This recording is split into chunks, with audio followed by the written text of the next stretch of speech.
Battle Hymns is a contemporary piece of music for voices and one solo snare drum. It's a piece that is inspired by Civil War writings, but the idea is that it's not about being in battle so much as what it's like to be on the sidelines, what it's like to have someone you love or you know in battle. I wondered if I could make a piece of music that would be about that experience, about not the experience of war is bad and peace is good, or not the experience of let's pick a side or let's pick a winner, or just the experience of what anyone left behind in that circumstance would feel.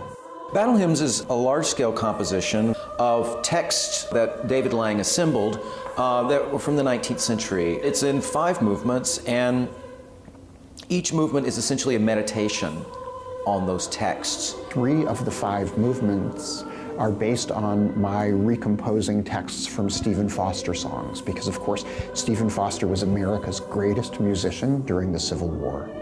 And I thought, what does that moment feel like to be there at that time? And Stephen Foster, of course, wrote songs about being in the battle, right, about the war. You might think that this piece would be, a very heavy-going experience because of its theme, but it's actually a little bit more abstract than you'd expect. In all these cases, David Lang has really played with the text and broken it up, rearranged it. I looked at this text, which is so evocative, and I had this idea, I'm gonna take every single clause in this, I'm gonna take every part of a sentence, every description, every phrase, and I'm just gonna alphabetize them and go from start to finish, from A to Z. It's a wonderful collage of words. It has sort of almost a mantra effect. He finds this right kind of pattern of repetition where it feels good, where it sounds really, really wonderful. It hits me in an area which is closer to my head than to my heart. If it went straight for my heart, there would be no point in setting it to music. It's just too powerful by itself. For the New York premiere of Battle Hymns, we wanted to find a suitable space in which to perform the work. It was originally conceived to be performed in an armory in Philadelphia, so we were looking for something else that would have a military connection. And it dawned on me that maybe it didn't have to be a Civil War facility, but just a military facility. And I immediately thought of the Intrepid. We expected to feel like a somewhat immersive experience, that this not feel so much like someone telling you something, but something that would feel like a group shared experience. The concept for this production is that the music both give and take away something for the audience, so that when they come in, they not only get to hear this music, but they take away an experience that has multiple layers to it. So one layer is just hearing the music. The other layer is experiencing it in this particular venue. So when you're sitting in the audience, you can take in all that the Intrepid is, all the history that comes with that, and the magic of this piece at the same time. We're using 3 different groups of performers together in this piece. The main one is the Collegiate Chorale itself, which is nearly 200-voice choir.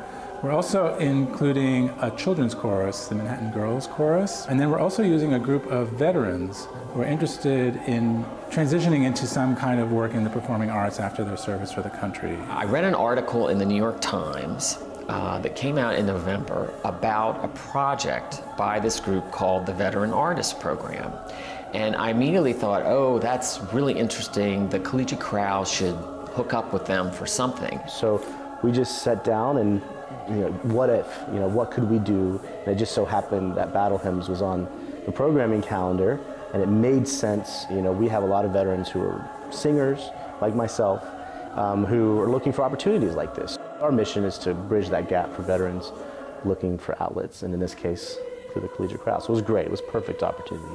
I think it's really great that there are going to be veterans in this choir, and I'm hoping it will be great for them. But what I'm really anticipating is that it's going to be great for the other people in the choir, because I think that having the veterans in the choir will help elevate a discussion that happens during the rehearsal process, after the rehearsal process, and hopefully for years to come about what this experience means.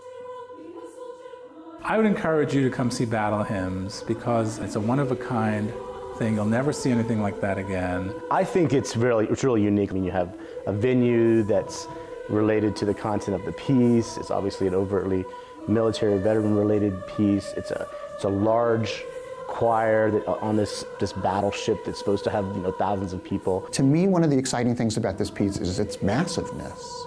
Is that we have 200 singers who are going to be there. They're going to be moving in this environment. They're staging, so there's actually going to be a changing sense of a mass of people singing this incredibly powerful music. One of the things that the Collegiate Chorale prides itself in doing is giving a voice for composers who are with us and who can talk to us about their music. This is an experience you cannot get at home. It's an experience you can't get just by listening to a recording of it. It's something that you can only get if you are there.